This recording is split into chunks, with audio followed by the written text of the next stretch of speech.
Lockdown से पहले गीता के घर का नजारा कुछ ऐसा था कि रोहन ऑफिस जाता था और शिविन स्कूल। जिनके घर से जाने के बाद गीता काम खत्म करके बाकी समय आराम करती थी। लेकिन लॉकडाउन के बाद ऑफिस और स्कूल घर में ही खुल गए और इससे गीता का हाल वो तो आपको देखने में ही मजा आएगा। शिविन, ओ शिविन, महाराज उठने के लिए क्या 21 तोपों की सलामी लेंगे? अरे बिस्तर से बाहर निकल, ऑनलाइन क्लास स्टार्ट होने वाली है। अरे तुम भी हद करती हो, स्पीकर की तरह चिल्लाने की क्या जरूरत है? दिख नहीं रहा मेरी कॉन्फ्रेंस चल रही है। अब कैमरा और स्पीकर ऑन कर रहा हूं, मुझे कोई शोर नहीं चाहिए। इस पर जैसे ही रोहन लैपटॉप का कैमरा और स्पीकर ऑन करता है तभी कुकर की सीटी बजती है। करा लो अब इसे चुप। लॉकडाउन नहीं हुआ, मेरी मौत का फरमान जारी हो गया। दोनों बाप बेटे ने नाक में दम किया हुआ है। ऐसा बोलकर गीता वहां से शिविन के कमरे में पहुंच जाती है, जहां शिविन अभी भी सो रहा होता है। ओ आलसी, अब अगर 5 मिनट में नहीं उठाना तो आज तेरा गेम और यूट्यूब कैंसिल। माँ की बात सुनकर शिविन बिना 1 मिनट गंवाए उठ खड़ा होता है। उठ गया, अभी नहाकर भी आता हूँ। ये नाटक कहीं और, मुंह पर गीला कपड़ा मार और पढ़ने बैठ। शिविन की ऑनलाइन क्लास स्टार्ट हो जाती है, जिस पर गीता उसे वहां बिठाकर रसोई में चली जाती है। थोड़ी देर में उसे कमरे से कुछ आवाज सुनाई देती है, जिसे सुनकर वो कमरे में वापस आती है। हाय राम, तुझे क्लास अटेंड करने के लिए बोला था, कैमरा ऑफ करके बिस्तर पर नाचने के लिए नहीं बोला था। मम्मी मुझे कुछ समझ नहीं आ रहा, आप बाद में पढ़ा देना ना, वैसे भी अटेंडेंस तो लगी गई है। हाँ हाँ बेटा, जरूर बन जा, तू अभी से हम सबका बाप बन जा। अरे नहीं मतलब कहाँ से लाते हो इतना दिमाग, और पढ़ाई करते हुए ये चला कहाँ जाता है? नाइस क्वेश्चन, दिमाग से पूछकर बता दूंगा। शिविन की बातों से परेशान होकर गीता उसे मारने के लिए जैसे ही आगे बढ़ती है तभी वो कमरे से बाहर भाग जाता है। अब शिविन आगे आगे और गीता हाथ में चप्पल पकड़े उसके पीछे पीछे पूरे घर में दोनों घूम रहे होते हैं। इसी बीच वो रोहन के पास पहुंच जाता है और शिविन को मारने वाली चप्पल रोहन के लैपटॉप पर जाकर गिरती है। ओए माँ! मम्मी, अब पापा को चप्पल मार रही हो? वो आज तक के रिपोर्टर, चुपचाप जाकर क्लास अटेंड कर ले, नहीं तो अगली तेरे पीछे लगेगी।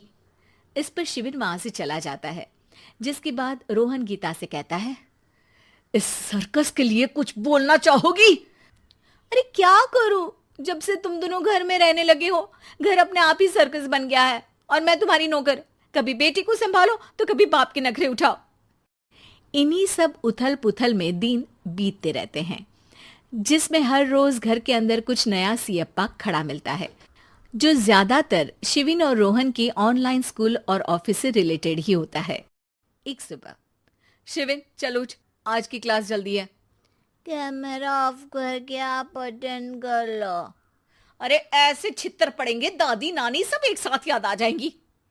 गीता की लाख मशक्कतों के बाद क्लास तो खत्म हो जाती है, लेकिन उसके बाद शिविन फोन इस्तेमाल करते हुए इंस्टाग्राम रील बनाने लगता है। रसोड़े में कौन था? तुम थी, मैं थी, कौन था? कौन था?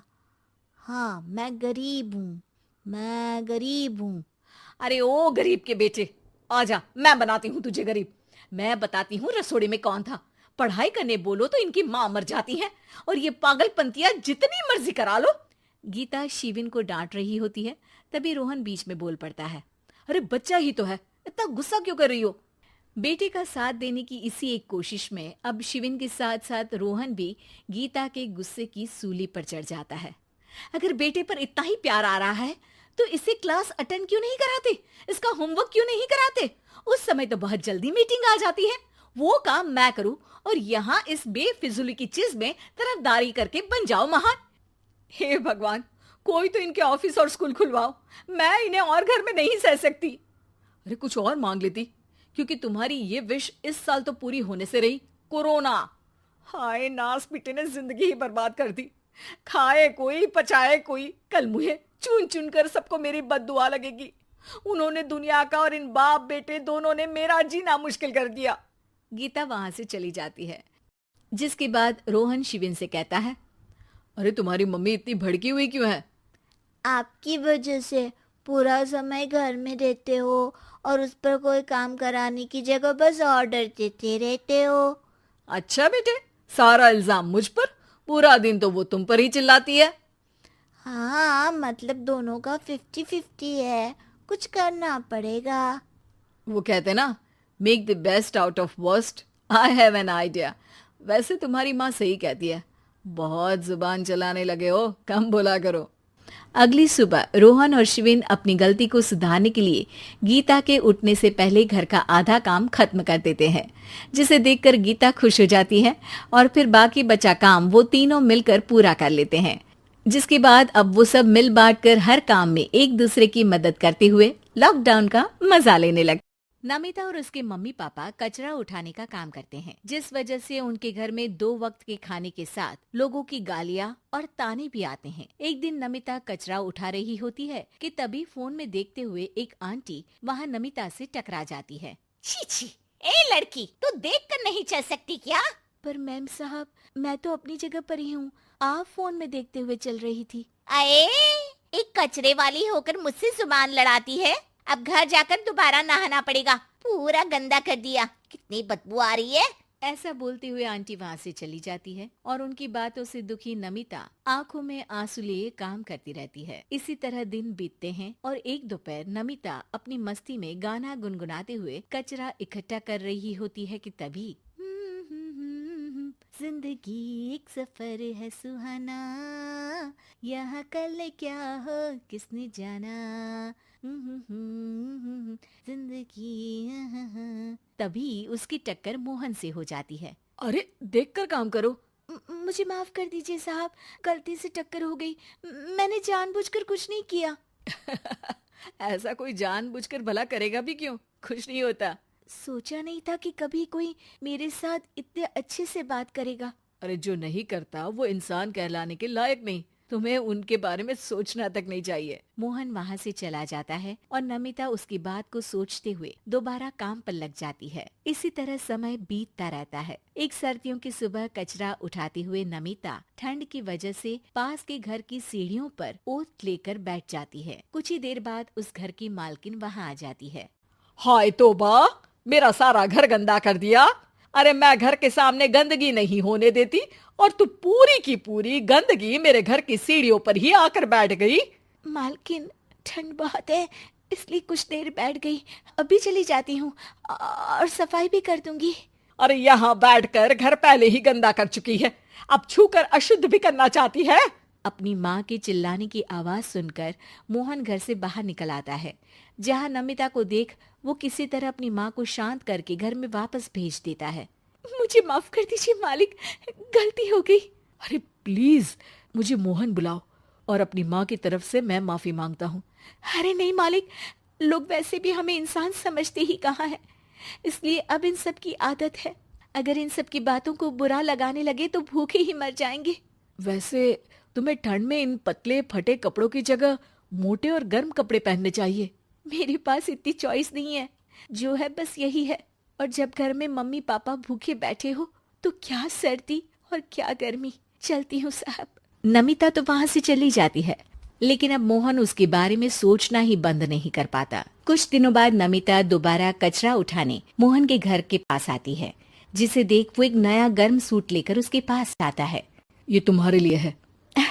शुक्रिया मालिक, पर ये तो नया है। हाँ, किसी को गिफ्ट में नई चीज ही तो दी जाती है। हमें कोई गिफ्ट नहीं देता। हाँ, नई चीज तो बिल्कुल नहीं, पर आपका बहुत शुक्रिया। चलती हूँ, बहुत काम बाकी है। एक बार फिर नमिता मोहन को अपनी सीधी बातों और साफ दिल से प्रभावित करके चली जाती है। अब मोहन उसकी बातों और सोच में खोया रहने लगता है। जितनी बार नमिता उसके घर के करीब आती है, वो किसी न किसी बहाने उससे मिलता रहता है। ये सिलसिला लंबा चलता है, जिसमें धीरे धीरे दोनों एक दूसरे से प्यार करने लगते हैं। नमिता, क्या तुम मुझसे शादी करोगी? मुझे नहीं लगता कि ये सही है। तुम्हारे घर वाले और समाज के लोग मुझे कभी नहीं अपनाएंगे। मेरी वजह से तुम क्यों अपना जीवन खराब करना चाहते हो? मेरा जीवन तुमसे शादी करने के बाद नहीं, बल्कि शादी नहीं करके खराब होगा। मेरी बात मानो, सब ठीक होगा, भरोसा रखो। मोहन के प्यार और उस पर भरोसे के साथ नमिता शादी के लिए हाँ कह देती है और अगले ही दिन वो दोनों कोर्ट मैरिज कर लेते हैं। इसके बाद मोहन नमिता को लेकर जैसे ही घर पहुंचता है तो वहाँ उसकी मम्मी, जो अपनी सहेलियों के साथ किटी पार्टी कर रही होती है, उन्हें एक साथ देखकर हैरान रह जाती है। हाय राम, कल मुही करम जली, तुझे एक दिन सीढ़ियों पर बैठने के लिए कुछ जरा बहुत बोल क्या दिया। तूने तो बदला लेने के लिए मेरा बेटा ही फंसा लिया। अरे जिस लड़की की हमारे सामने खड़े तक होने की औकात नहीं, मोहन तू सीधा उससे शादी करके घर के अंदर ही ले आया। हाय हाय बहन, अब तुम समाज में क्या मुंह दिखाओगी? अरे मेरी बात मानो, अब बाहर निकलना ही बंद कर देना। आंटी जी, मेरी माँ का तो पता नहीं, पर आप आज बाहर निकलकर दोबारा इस घर में कदम मत रखना। अरे हम ऐसे कचरे वालों के घर में आकर अपनी इज्जत खराब करने का शौक भी नहीं रखते। अगर यही कचरे वाली आपके घर का कचरा उठाना बंद कर दे तो उस आलीशान मकान में आप 2 दिन भी नहीं रह सकती। पता है क्यों? क्योंकि आप जितनी गंदगी फैलाते हैं ना, उसे ये साफ करती है, इसलिए आपका घर साफ रहता है और आप उस पर घमंड कर पाती है। इस हिसाब से तो आप और हम कचरे वाले हुए। ये नहीं, कुछ भी हो, बीमारी, ठंड या गर्मी, ये हमेशा अपनी फिक्र ना करते हुए आपको सेफ एंड क्लीन रखने के लिए सफाई करने आती है और आप इसे ही गंदा बोलती है। शर्म करो। मोहन की बात सुन के सबको अपने कहे पर शर्म आने लगती है, जिस पर वो नमिता से माफी मांगते हैं और मोहन की मम्मी भी उसे अपना। सिद्धि की शादी के बाद वो ससुराल चली जाती है। पीछे रह जाती है भाभी रानी। सिद्धि के ससुराल जाते ही भाभी कहती है, अरे वाह जी वाह, सारे कपड़े मेरे। हाय रे पैंट, अरे वाह वाह, मजा आ जाएगा। अरे ये सिद्धि की अलमारी के सामने खड़े होकर क्या बड़बड़ा रही है? जा जाकर देख मेहमानों को विदाई की मिठाई मिली कि नहीं। अब हाँ माँ जी, क्यों नहीं, लेकिन पहले कपड़े तो बदल लूं। अब रानी आ जाती है सिद्धि के उन कपड़ों में जो वो ससुराल जाने से पहले घर छोड़ जाती है। अरे रानी, कुछ दिन रुक जाती। अरे ये तो सिद्धि बिटिया को मैंने ही दिया था, बड़ा ही फबता था उस पर, तुझ पर तो कुछ खास नहीं लग रहा। अब वो ना, मेरे सारे कपड़े गीले थे तो सोचा पहन लूं। वैसे भी सिद्धि को कौन सा दिन पुराने आउटडेटेड कपड़ों को पहनना है। वैसे भी ये सूट तो मैंने तभी पहना था, वैसे खास है भी नहीं ये। हाँ ठीक है, लेकिन ना मेरी सिद्धि पर तो जमता था। सारे मेहमान चले जाते हैं और सिद्धि ससुराल से मायके पहली बार आती है। अपना घर, अपना कमरा, अपनी अलमारी। ये बोलकर जैसे ही सिद्धि अलमारी खोलती है तो सामने उसके कपड़ों की जगह कुछ और ही रखा होता है। माँ, ओ माँ, जरा कमरे में तो आना। सास और रानी वहां पहुंच जाते हैं। रानी ने पहनी होती है सिद्धि की जींस और टी शर्ट। अरे भाभी, ये क्या? ये तो मेरी बड़ी ही महंगी टी शर्ट है, इसे आपने घर में क्यों पहनी है? अरे बहुत मिलती है दीदी ये चौक की मार्केट में, 150 में। ओ भाभी प्लीज, ये एरोपोस्टल है, 2000 की एक टी शर्ट। ओह, 2000 में तो दीदी 4 साड़ी आ जाए। अब क्या बोलूं? भाभी, ये मेरी अलमारी में छोटू के कपड़े, तो मेरे कपड़े कहाँ हैं? मेरी अलमारी में? अब दीदी आपको कौन से पुराने कपड़े पहनने थे? माना भाभी, लेकिन मैं जब घर आती तो यही सब पहनती ना। अरे तुम तो बड़ी कंजूस हो दीदी। खैर, वक्त आता है जब सिद्धि ससुराल के लिए रवाना हो रही होती है। अरे रानी, अंदर से सिद्धि का गिफ्ट ले आ, लड़की पहली बार ससुराल से मायके आई है। रानी अंदर जाती है और एक सिंपल सी साड़ी लेकर बाहर आ जाती है। ये लीजिए माँ जी। सास बेटी को गिफ्ट देकर ससुराल भेजती है। अगले दिन रानी एक सुंदर सी साड़ी पहनकर सामने आती है। अरे रानी, ये तो वो साड़ी है जो मैंने सिद्धि को देने के लिए दी थी जब वो ससुराल ले जाती, लेकिन ये तूने कैसे पहन ली? अरे माँ जी, ये साड़ी तो मुझे बहुत पहले से ही पसंद थी, लेकिन चिंता ना करिए, मैंने सिद्धि के लिए भी अच्छी सी साड़ी दी है। हाँ। तभी सिद्धि का फोन आता है। क्या माँ, कुछ अच्छा तो दिया होता ससुराल ले जाने के लिए। अरे पहले दिखा दिया होता। यूं चमकते हुए पैकेट में नौकरानी वाली साड़ी मत दिया करो माँ। अरे बेटे, वो तेरी भाभी ने ना गलती से उससे पैकेट बदल गया। हाँ, मैं कल ही तेरे भाई के हाथ से तेरा वाला पैकेट भेज दूंगी। अरे रहने दो माँ, आई एम श्योर भाभी ने अभी वही साड़ी पहनी होगी जो तुमने मेरे लिए रखी थी। तुम तो समझ नहीं पाई उनको। खैर छोड़ो, मैं ज्यादा बोलती अच्छी नहीं लगती। रहने दो, आपको उन्हीं के साथ रहना है, फिर बात करेंगे। सास को रानी पर गुस्सा आ जाता है। वो उसके कमरे में जाती है जहाँ वो शादी का एल्बम देख रही होती है। रानी, मार्केट जाकर एक ऐसी ही साड़ी लेकर आ। कल प्रतीक जाकर सिद्धि के घर दे आएगा। अरे क्यों माँ जी, कितनी साड़ी देनी है दीदी को? यहाँ कोई सेल लगी है क्या?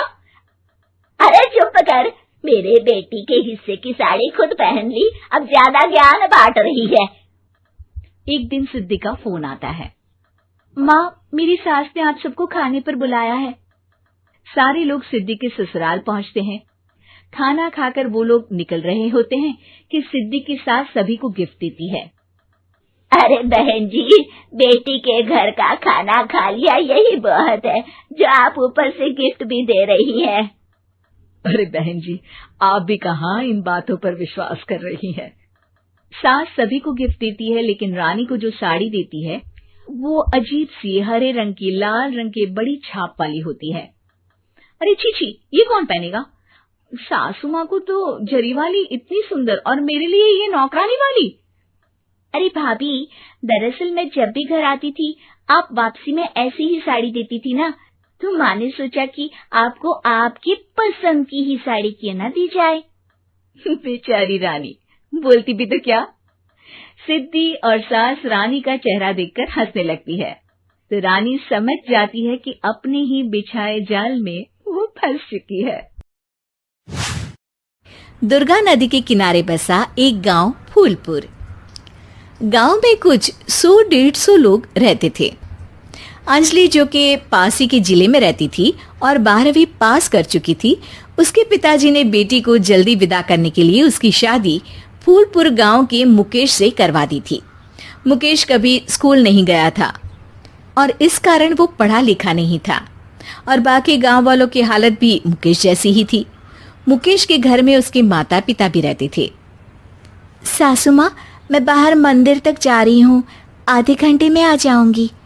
अरे अभी कहीं जाने की जरूरत नहीं है, चुपचाप जाके रसोई में रात के खाने की तैयारी करो। और ये घूंघट क्यों हटा लिया है तुमने? क्या पता नहीं कि इस गांव में औरतें बिना घूंघट के नहीं रहती? रात में अंजलि छत पर जाकर अपनी मम्मी से बात कर रही होती है। तभी गांव की 3-4 औरतें उसे देख लेती है और दरवाजे पर आकर उसकी सास से शिकायत करने लगती है। और क्या हुआ? अरे छत पे तो देखो, आपकी बहू मटक मटक के किसी से फोन पर बात कर रही है, दिन भर फोन पे लगी रहती है। अरे कल तो मंदिर के पास वो क्या कहते हैं, सेल्फी ले रही थी। शहर की बहू रखना अच्छा शान की बात है, पर देखना इसके लक्षण से ये तो तुम्हारे परिवार को बदनाम ना कर दे। ये पहली बार नहीं था जब सास से गांव के लोगों ने अंजलि की बुराई या शिकायत नहीं की हो। अब तो ये रोज की बात थी। अंजलि ये सब सुन लेती है। जब वो नीचे जाती है तो मुकेश भी वहां आ जाता है। सास कहती है, बेटा, लोग घर आकर शिकायत करने लगे हैं बहू के कामों की, देख लो। पति हो, संयम से रखो इसे। माँ जी, मैं तो अपनी माँ से बात कर रही थी, क्योंकि यहाँ कोई बात करने लायक ही नहीं है, और अब मैं माँ के पास ही रहूंगी। वहाँ क्या रहना, वहाँ बाहर के लोग तो ठीक है, पर घर के लोग भी इज्जत ना दे सके। अरे नहीं नहीं अंजलि, ऐसा नहीं है, धीरे धीरे सब ठीक हो जाएगा, तुम फिक्र ना करो। अरे बस कुछ बोलना ही नहीं है, सर पे चढ़ा रखा है बहू को। सास मुकेश की नरम बात सुन के वहां से मुंह चढ़ाकर चली जाती है। मैं तो कहती हूँ हम दोनों शहर चले जाते हैं। मैं पढ़ी लिखी हूँ, मुझे वहाँ नौकरी भी मिल जाएगी, और थोड़े दिनों में आप भी वहाँ कुछ काम ढूंढ लेना। अरे नहीं नहीं अंजलि, हम यहाँ ना गांव का खेत, माँ पिताजी को छोड़कर शहर नहीं जा सकते। माँ पिताजी को कैसा लगेगा और गांव वाले क्या सोचेंगे। ये कहकर मुकेश सोने चला जाता है और अंजलि की गांव वालों द्वारा बुराई का सिलसिला बहुत दिनों तक चलता ही रहता है। लेकिन अंजलि गुस्सा ना दिखाते हुए समझदारी से काम लेती है। बारिश का मौसम चालू हो जाता है। जोरदार बारिश से पूरे गांव में हाहाकार मच जाता है। दुर्गा नदी में बाढ़ आ जाती है और बाढ़ का पानी पूरे गांव की फसल तबाह कर देता है। फसल की ये हालत देखकर गांव वाले निराश हो जाते हैं और बात तो यहाँ तक पहुँच जाती है कि कुछ लोग तो अंजलि को इस सब का दोषी ठहरा देते हैं। अरे पूरी फसल तबाह हो गई, पता नहीं किसकी नजर लग गई है। अरे जब से चौधरी परिवार में ये शहर की बहू आई है ना, तब से ही गांव की शांति चली गई है। इसके कर्म कांड से माँ दुर्गा नदी भी खुश नहीं है। ये सब सुनकर बेचारी अंजलि रोते हुए अपने घर चली जाती है। कुछ दिन बाद सभी गांव वाले अपनी फसल का मुआवजा लेकर अपने अपने घर आते हैं। मुकेश भी 1500 लेकर आता है। अंजलि को जब पासबुक दिखाता है तो अंजलि हैरान हो जाती है। अरे ये पासबुक में तो उन्होंने 4000 की एंट्री करी है और आपको सिर्फ 1500 दिए। सच में? अरे वो सरकारी अफसर आपको बेवकूफ बना रहे हैं। सरकार की तरफ से हमें 4000 मिले हैं, लेकिन बाकी का सारा पैसा खुद ही खा रहे हैं। आप लोग के अनपढ़ होने का फायदा उठा रहे हैं। ये सब सुनकर मुकेश परेशान हो जाता है, लेकिन अंजलि उसे हिम्मत से काम लेने को कहती है और सुबह होते ही मुकेश को पंचायत कार्यालय ले जाती है और साथ में गांव के और लोगों को भी। आप सरकारी बाबू क्या गांव के लोगों को बेवकूफ समझते हैं? आपको क्या लगता है ये पढ़े लिखे नहीं है तो आप कुछ भी मनमानी करेंगे? ये बेचारे दिन रात इतनी मेहनत करते हैं, ये हमारे अन्नदाता हैं और आप इनके साथ ऐसा धोखा करते हैं। अरे क्या बके जा रही है ये लड़की, किस धोखे की बात कर रही है? अपने कांड करके नदी माँ को नाराज करके हमारा नुकसान करके इसे चैन नहीं मिला क्या? सरपंच जी, इन सरकारी बाबू ने मुझे बेवकूफ बनाया है और मेरे हिस्से के पैसे खुद चट कर गए। बस ये सुनते ही सरपंच वहां से दुम दबाकर भाग जाता है। पता चलता है कि जनपद अधिकारियों ने गांव के सरपंच के साथ मिलकर सबके साथ धोखा किया है। सब लोगों का विरोध शुरू हो जाता है और आखिर में अधिकारी सब गांव वालों के हिस्सों के बचे हुए पैसे उन्हें लौटा देते हैं और कई दिन तक सरपंच गांव में लौटता ही नहीं। अंजलि, तुम नहीं होती तो हम गांव वालों को तो पता ही नहीं चलता कि ये हमें हर बार बेवकूफ बनाते हैं। हाँ हाँ अंजलि बेटी, हमें माफ कर दो। हम सब तुम्हें बुरा भला कहते रहे, लेकिन तुमने ही आज हमें बेवकूफ बनाने से बचाया है। हमें तुम पर गर्व है बेटी। अब समझ आया कि सरपंच तुमसे नहीं, तुम्हारे पढ़े लिखे होने से नफरत करता था। क्यों ना इस बार हम अंजलि को ही सरपंच पद के लिए चुन ले? क्या कहते हो गांव वालों? पढ़ी लिखी सरपंच। बस पूरा गांव अंजलि के लिए ताली बजाता है और अंजलि की सास उसे खुशी से गले लगा लेती है।